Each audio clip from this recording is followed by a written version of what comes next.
Show you a few more tools in iMovies and in Photoshop, and the first one is the lasso tools, which you'll find in this menu here by holding down the mouse button. It gets you through. Okay, the first one, lasso tool. Basically, this is a tool that you hold down the mouse button and you can draw around elements on the screen, like so. Which is quite good for some things, especially if you want to cut something out, or if you want to edit a little bit of the image. So I'm just doing this quite quick.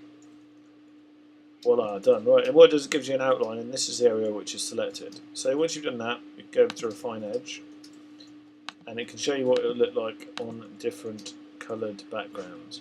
And you can play with these to see if it's the way that you'd like it. See, for example, we might not want the white, so we want to try and get rid of it, or we might want to make it quite blurred. So if we want to do that, we can add the feather, see what the feather does to the effect there at the edge.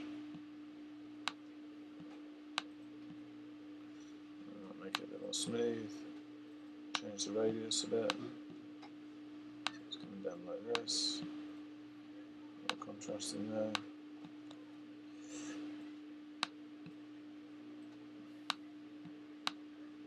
Expand it a bit. Etc. etc.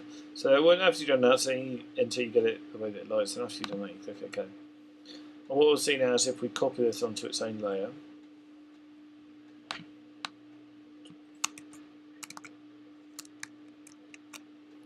Now we'll copy this onto its own layer, so we'll do Command and V. Command and C to copy. New layer, Command and V.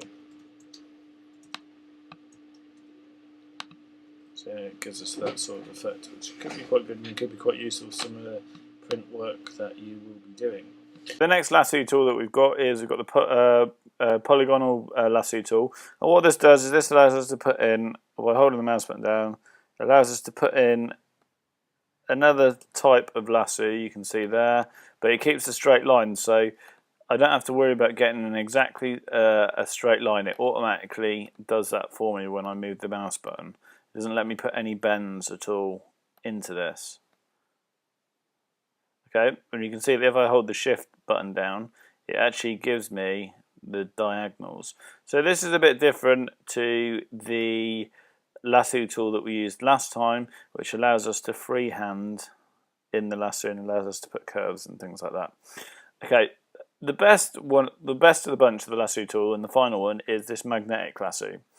And what that does is, you can see here, is that when we hold down the mouse button and we select it, it gives us a menu up here.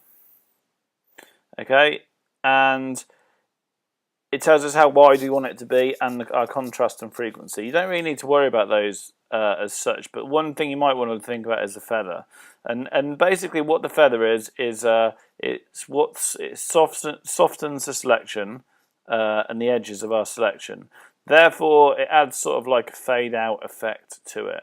If it's on a 0-point feather, then that means that the edge is going to be very hard, whereas if it's on, say, a 5, 10, 15 point, it means that the edge on here will be very sort of blurred out. And basically what the magnetic lasso tool does is that it attaches itself to the pixels within our picture. So if you can see here, let's just zoom in a bit. Hold down space, remember to move. Hold down the mouse button here. You can see that it's adding.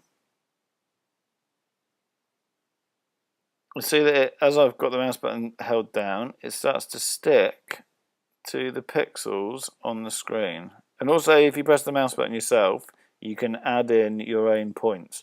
But you can see there it's actually sticking to the various pixels that we've got as we go up and round the face of this mask, which is quite good.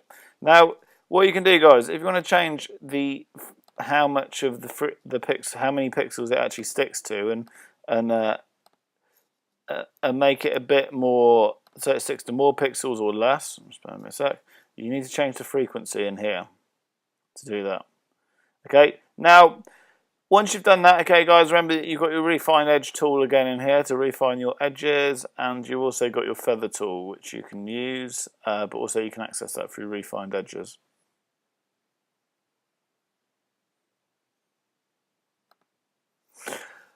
Similarly, if you only want to cut out certain bits from one photo, if you go up to here, you can do a new selection. So you can have more than one. Sorry. If you want to take more than one area of a photo, like I'm doing there, okay, what you can do is you can go up to here and you can go to, it's usually set on that one, you can go to here and go add to selection, and that will let you take more than one selection. If you only have it on new selection, what you will find is that when you go to make a new one, the other ones that you've taken have disappeared. Right, so okay, so that's a bit about lasso tools, and you will use those in your print production.